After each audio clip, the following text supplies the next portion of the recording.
شیخ صاحب لکه تاسو ویلي چې د تنزل نه د وتلو لپاره یو سبب دا دی چې اسلامي یو نظام موجود وي. ډېر خلک د دې لپاره کوشش کوي، څوک وایي لکه ماته که ته ووټ راکړي بله لارې اختیاروي. د اسلامي نظام د راتللو لپاره الله موږ ته کومه لاره ښودی چې لکه دغه لارې اختیار کړي، دا نظام به زه تاسو ته درکوم. او چې دې وخت کې لکه اسلامي نظام علما ویلي دي چې دا خلافت موعود دی. امام ابن قیم رحمه الله دا خبره کړې ده چې دې وعده الله کړې ده، خدا صلاحیت غواړي چې د بندگانو کې صلاحیت پیدا شي. هغه صلاحیت به څنګه پیدا کیږي؟ اول د خپل ځانونو اصلاح. څنګه چې سوره بقره کې الله دا ترتیب خودله تهذیب النفوس، لس خبرې ذکر کړې دي چې تاسو په دې د ځان اصلاح وکړئ.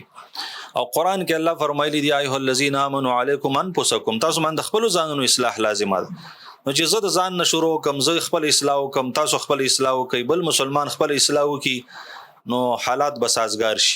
به دویمه پریزه زمنګ دا د خپل اصلاح نه بعد چې موږ د نورو مسلمانانو اصلاح وکړو، مدرسې درسونه او د هفتوار اجتماع او ماهانه اجتماع.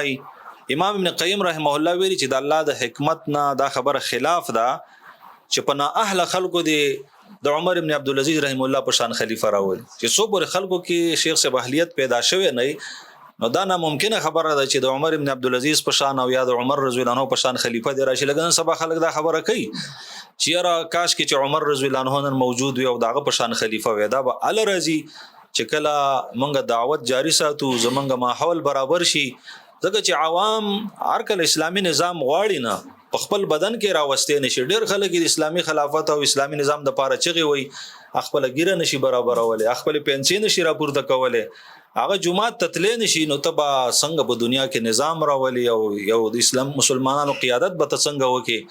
نو داغه د لپاره بهترینه ذریعہ اول د خپل ځان اصلاح ده، به دعوت ده، او به په اخیره مرحله کې داغه د لپاره شریعت jihad خودلې دي.